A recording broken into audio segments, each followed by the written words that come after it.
जीतन राम मांझी जी जो कह रहे हैं, केंद्रीय मंत्री हैं, और अब उनको लगता है राजनीति, उनको पता है कि उनके मतदाता कहाँ हैं, लेकिन यहाँ पर उनसे भी गलती हो रही है मेरे ख्याल से। आप आज देखिए भरत भूषण तिवारी के एनकाउंटर का जो लोग विरोध कर रहे हैं, क्या वो केवल ब्राह्मण हैं?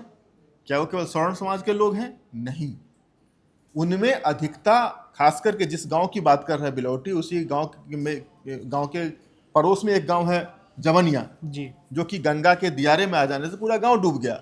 उस गांव के लोग इनके गांव में आकर एक दूसरे हिस्से में रहने लगे। उनकी बसावट को लेकर के भरत भूषण तिवारी बहुत आक्रामक थे, उनकी मदद कर रहे थे।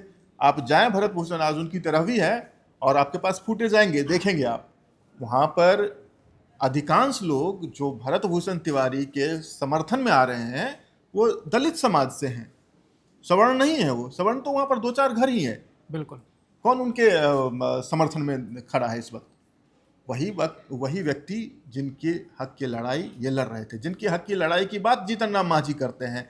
इनफैक्ट वहाँ के जो युवक हैं, उनके खुद मुसहर समाज के, वो कह रहे हैं कि जीतन राम मांझी कभी खोज खबर लेने आए नहीं, ये व्यक्ति था जो हमारे पानी पीने के लिए यहाँ पर हैंडपंप लगवा गया। तो जाति की राजनीति होती है। जीतन राम मांझी अपने मतदाता वर्ग को सुरक्षित करना चाहते हैं, वो डिवाइड क्रिएट करना चाहते हैं, लेकिन इस वक्त क्योंकि यह बहुत ही स्पष्ट तौर पे लग रहा है कि फेक इनकाउंटर है, जनता का मिजाज ही कुछ अलग है, और इस मामले में राजनीति भी अलग अलग लेयर्स पे हो रही है। आगे आपका कुछ सवाल हो तो बिल्कुल, उसके जवाब में अगला मैं सवाल बताऊंगा। मेरा सियासत से जुड़ा हुआ ही है। हम देख रहे हैं, सोशल मीडिया की बात कर रहे हैं, भारत का वीडियो काफ़ी ज़्यादा वायरल हो रहा है। मैं अयोध्या से आता हूं, मेरे अयोध्या से भी बहुत सारे लोग बिलोटी गांव पहुंचे हुए हैं। वहां पर कई सारे सामाजिक संगठनों में काम करने वाले लोग जाकर वहां पर कुछ आर्थिक सहायता दे रहे हैं। तो ये मामला तो पूरी तरह उत्तर भारत की सियासत में तो गरमाया हुआ है। बिहार की बात करें तो 1990 के बाद से हमने देखा है केशव जी की ब्राह्मण समुदाय, भूमिहार समाज, ये एक तरफ से इसका झुकाव बीजेपी की तरफ रहा है। अब बीजेपी की सरकार है, क्या सरकार को, भाजपा को थोड़ा बहुत भी नुकसान इस घटना से हो सकता है सियासी तौर पे? अब भाजपा को नुकसान हो या ना हो, लेकिन सम्राट चौधरी का नुकसान मुझे तय नजर आता है। और आप यकीन माने, इस वक्त सम्राट चौधरी दिल्ली दरबार की फील्डिंग लगा रहे हैं, उनके दरबार में लगातार हाजिरी लगा रहे हैं। और यह माना जा रहा है कि एक बार, क्योंकि यूपी का चुनाव सर पे है, एक बार यूपी का चुनाव निपट जाए तो मुझे लगता है सम्राट की कुर्सी भी हिलेगी। भारतीय जनता पार्टी को जहां तक नुकसान का सवाल है, आपने देखा उत्तर प्रदेश के चुनाव में पिछली बार भी जी कहा गया कि सवर्णों का विरोध है भाजपा से, उसका ज़्यादा फर्क नहीं पड़ रहा है। क्योंकि आप जब देश की राजनीति को जातियों के खांचे में बांट कर देखने की कोशिश करेंगे तो सवर्णों के पास भी ज़्यादा ऐसे विकल्प नहीं है। अगर बिहार की बात करें तो तेजस्वी यादव कुछ भी कर लें, सवर्ण वोट उन्हें नहीं मिलने जा रहा है। बिल्कुल। सवर्ण वोट कांग्रेस के पास भी नहीं है। तो भारतीय जनता पार्टी जो एक तीव्र हिंदुत्व की आइडियोलॉजी के साथ चलती है, तो जो सवर्ण समुदाय है उसका स्वाभाविक तालमेल उनके साथ बैठता है। वहाँ पर ज़्यादा नुकसान भारतीय जनता पार्टी को होता हुआ मुझे नहीं दिखाई दे रहा है। फिर चुनाव आएंगे, फिर ये सारी बातें खत्म हो जाएगी, सोशल इंजीनियरिंग आएगा और हिंदुत्व आएगा, और फिर जो सवर्ण है वो भारतीय जनता पार्टी के पाले में ही जाएंगे मेजोरिटी में। हाँ, हो सकता है कुछ वोट छिटक जाए। हालांकि 2020 के चुनाव की बात करें, 2020 विधानसभा चुनाव की बात करें, तो भूमिहारों की नाराजगी वहाँ पर भारतीय जनता पार्टी को तो नहीं कह सकते, लेकिन एनडीए पर थोड़ी सी भारी पड़ी थी। भूमिहार भी सवर्ण समाज में आते हैं, और कुछ भूमिहार वोट आरजेडी के पाले में चले गए थे हल्के। लेकिन उससे क्या हुआ, एक परसेप्शन बना समाज में कि भूमिहार इस बार आरजेडी को वोट देंगे। तो जो फ्लोटिंग वोटर्स थे, जो फेंस सीटर थे, अंत तक जो फैसला नहीं कर पाते हैं कि वोट किन्हें देना है, वो भी आरजेडी के पाले में चले गए। तो आरजेडी की सीटों की संख्या काफ़ी बढ़ गई थी। 2020 के चुनाव में सबसे बड़ी पार्टी बन के उभरे थे। हालांकि बोचहा का फिर उपचुनाव हुआ तो उसमें और ज़्यादा हुआ। एनडीए के उम्मीदवार हार गए, आरजेडी के उम्मीदवार जीत गए। वो भी बोचहा भूमिहार बहुल क्षेत्र है।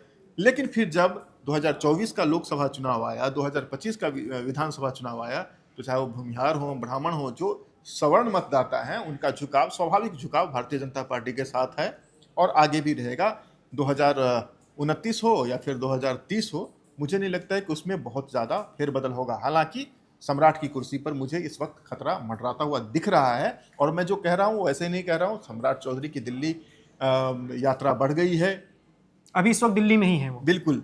इस वक्त जब हम लोग ये बात कर रहे हैं, सम्राट चौधरी दिल्ली में ही है, फील्डिंग सेट कर रहे हैं, कहा जाता है। देखिए, उनके खिलाफ बोल कौन रहा है? नागमणि उनके खिलाफ बोल रहे हैं। जी। किस पार्टी में है नागमणि?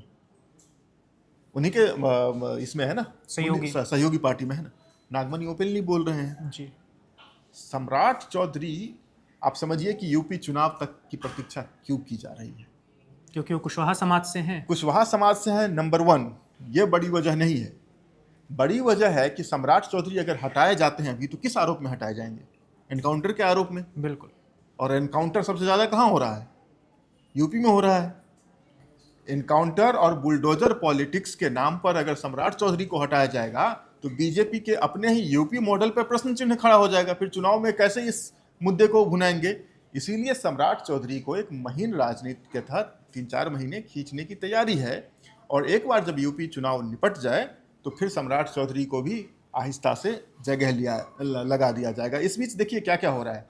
सम्राट चौधरी के सितारे जिस तरह से थोड़े हल्के से डाउन दिख रहे हैं ना, उसी तरह से थोड़ा उभार नीतीश कुमार के सुपुत्र निशांत कुमार के राजनीतिक यात्रा में हो रहा है। बिल्कुल। एजेंसियां हायर की जा रही हैं, उनको सोशल मीडिया पर ज़्यादा विजिबिलिटी मिल रही है। उनके सलाहकार उनके साथ बैठ कर के रणनीति बना रहे हैं। अचानक से जो एक प्रायः शिथिल स्वास्थ्य मंत्री हुआ करते थे, सडनली पीएमसीएच में आते हैं, फुल एक्शन में दिखते हैं। पीएमसीएच के प्रिंसिपल जो उस वक्त ड्यूटी पर नहीं थे, उनको तो उनका ट्रांसफ़र कर दिया जाता है, उन पर कार्रवाई की बात होती है। तो उनका एक इमेज मेकओवर चल रहा है। सियासत, बिहार की सियासत में इस वक्त यह कोशिश है कि सम्राट चौधरी से बड़ा कद निशांत कुमार का बनाया जाए, दिखाया जाए। एक चीज़ और हो रही है, ये भी बारीकी से इस पर नज़र रखिए। निशांत कुमार के गार्जियन कौन है, आपको मालूम है? निशांत कुमार के पिता तो नीतीश कुमार हैं, उनके गार्जियन कौन है? विजय चौधरी? नहीं, निशांत कुमार के गार्डियन आरसीपी सिंह हैं। और आरसीपी सिंह भी संगठन के बहुत ही मंझे हुए खिलाड़ी हैं। उनकी भी जेडीयू में वापसी की बात चल रही है। जी। तो आरसीपी की वापसी होती है। नागमणि का अटैक चल रहा है इन पे, सम्राट चौधरी पे। दूसरी तरफ उपेंद्र कुशवाहा भी नाराज हैं, क्योंकि उनके बेटे को दोबारा मंत्री बनने की जो उम्मीद थी वह धाराशायी हो गई है। सदस्य नहीं है वो भी कुशवाहा हैं, यह ध्यान में रखिए।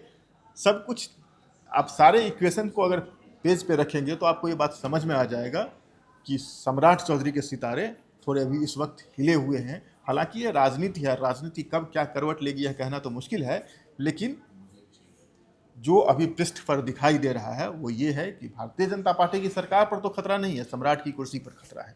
बिल्कुल, आपने बिल्कुल सही बताया। और बिहार में बहुत सारे जो बीजेपी संघ से जुड़े पुराने लोग हैं, उनका मानना है कि सम्राट बीजेपी के सीएम भले हैं, लेकिन अपने लगते नहीं हैं वो, क्योंकि उनकी राजनीतिक जीवन यात्रा कई सारे दलों से होते हुए आई है।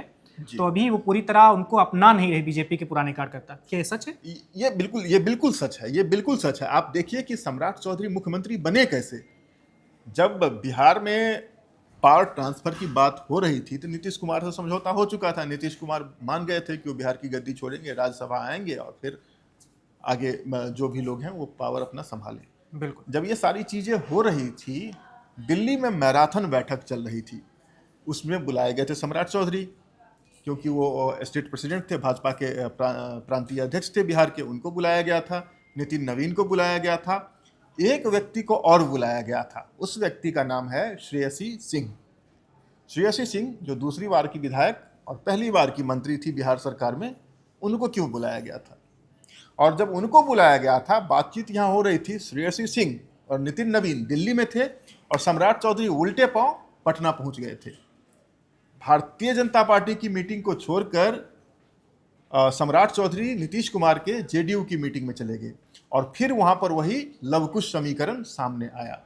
अब श्रेयसी सिंह राजपूत हैं, सवर्ण समुदाय से आती हैं।